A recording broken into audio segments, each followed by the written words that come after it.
ഇന്ന് ഞങ്ങൾ ഫാമിലിയായിട്ടൊന്ന് ഗുരുവായൂർ വരെ പോവാണ്. ഞങ്ങളുടെ നാട്ടിൽ നിന്ന് ഏകദേശം 2 മണിക്കൂറാണ് ഗുരുവായൂരിലേക്കുള്ളത്. പക്ഷെ ഞങ്ങൾ വീട്ടിൽ നിന്ന് ലേറ്റായി ഇറങ്ങിയത് കൊണ്ട് തന്നെ ഞങ്ങൾക്ക് ഡയറക്റ്റ് ബസ്സൊന്നും കിട്ടിയിട്ടുണ്ടായിരുന്നില്ല. ഞങ്ങൾ കട്ട് ചെയ്തിട്ടായിരുന്നു പോയിട്ടുണ്ടായിരുന്നത്. From Parappanangadi to Tirur to Kuttippuram. കുറ്റിപ്പുറത്ത് നിന്ന് കുറച്ച് ലേറ്റ് ആയിട്ടാണ് ഗുരുവായൂർ ബസ് ഉള്ളത്. അതുകൊണ്ട് തന്നെ അവിടെ നിന്ന് ഒരു ചായയൊക്കെ കുടിച്ചിട്ടുണ്ടായിരുന്നു. അങ്ങനെ ഞങ്ങൾ ഗുരുവായൂരൊക്കെ എത്തിയപ്പോഴേക്ക് രാത്രി 11 മണി ആയിട്ടുണ്ടായിരുന്നു കേട്ടോ. അവിടെയുള്ള മാധവി എന്ന് പറയുന്ന ഒരു ഹോട്ടലിലായിരുന്നു ഞങ്ങൾ റൂം എടുത്തിട്ടുണ്ടായിരുന്നത്. ഞങ്ങളിപ്പോൾ കുറേ ആയി പ്രോഗ്രാമിൻ്റെ ആവശ്യത്തിനായിട്ടും മറ്റു ചില ആവശ്യങ്ങൾക്കായിട്ടും പിന്നെ തൃശ്ശൂർ വരുമ്പോഴൊക്കെ ഗുരുവായൂർ പോകുന്നുണ്ട്. അപ്പോഴൊക്കെ പുറത്തു നിന്ന് കണ്ണനെ കണ്ട് തൊഴാന്നല്ലാതെ ഉള്ളിൽ കയറി തൊഴുതിട്ട് കുറേ കാലമായി. അപ്പം ഇന്ന് ഫാമിലി ആയിട്ട് ഞങ്ങളൊന്ന് വന്നതാണ് ഗുരുവായൂരിൻ്റെ ഉള്ളിലൊക്കെ കയറി കണ്ണനൊക്കെ കണ്ട് തൊഴാൻ വേണ്ടിയിട്ട്.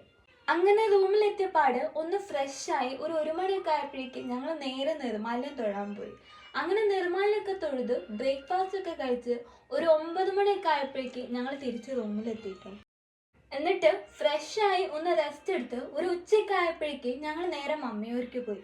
മമ്മിയൂർ വെച്ചിട്ടായിരുന്നു ഞങ്ങൾ ലഞ്ച് കഴിച്ചിട്ടുണ്ടായിരുന്നത്. അങ്ങനെ അവിടെ നിന്നും തൊഴുതു നേരെ ഗുരുവായൂരിലേക്ക് പോയി. അവിടെ കണ്ണനെയൊക്കെ കണ്ട് ഒന്നുകൂടി തൊഴുത് യാത്രയൊക്കെ പറഞ്ഞു. ഗുരുവായൂർ വെണ്ണയും പാൽപ്പായസവും ഗുരുവായൂർ പപ്പടമൊക്കെ വാങ്ങിച്ച് നേരെ ഞങ്ങൾ നാട്ടിലേക്ക് പോവാണ് കേട്ടോ. ഞങ്ങൾക്ക് ഇവിടുന്ന് തിരിച്ച് നാട്ടിലേക്ക് പോകുമ്പോഴും ഡയറക്റ്റ് ബസ്സൊന്നും കിട്ടിയിട്ടുണ്ടായിരുന്നില്ല. ഞങ്ങൾ നേരെ ഗുരുവായൂരിന്ന് കുന്നംകുളത്തേക്കായിരുന്നു കയറിയിട്ടുണ്ടായിരുന്നത്. അവിടുന്ന് സ്നാക്സ് ഒക്കെ കഴിച്ചു.